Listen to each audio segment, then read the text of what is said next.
এক বনে এক শিয়াল ও সিংহ বাস করত। তারা একসাথে থাকত। সিংহ যা শিকার করত তার কিছু ভাগ শিয়ালও পেত।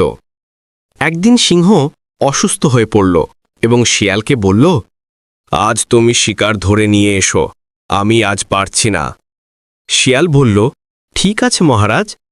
শিয়াল হাঁটতে হাঁটতে ভাবল, গায়ের জোরে তো পারব না, কিন্তু বুদ্ধি খাটিয়ে যদি কোনো প্রাণীকে সিংহের গুহার কাছে আনতে পারি তাহলে কেমন হয়।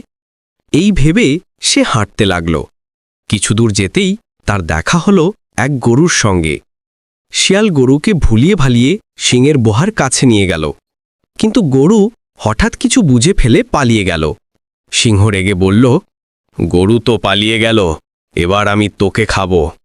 শিয়াল ভয়ে বলল, না না মহারাজ, এমন করবেন না, দয়া করে আরেকটি সুযোগ দিন।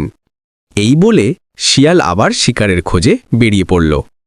কিছুক্ষণ পরে সে একটি গাধার সঙ্গে দেখা পেল। শিয়াল গাধাকে বলল, মহারাজ তোমায় ডেকেছেন, তোমায় মন্ত্রী বানাবেন। গাধা এই কথা শুনে খুশিতে শিয়ালের সঙ্গে সিংহের গুহায় এলো। সিংহের গুহায় যেতেই সিংহ গাধাটিকে মেরে ফেলল। সিংহ শিয়ালকে বলল, তুমি একটু অপেক্ষা করো, আমি একটু পানি খেয়ে আসি।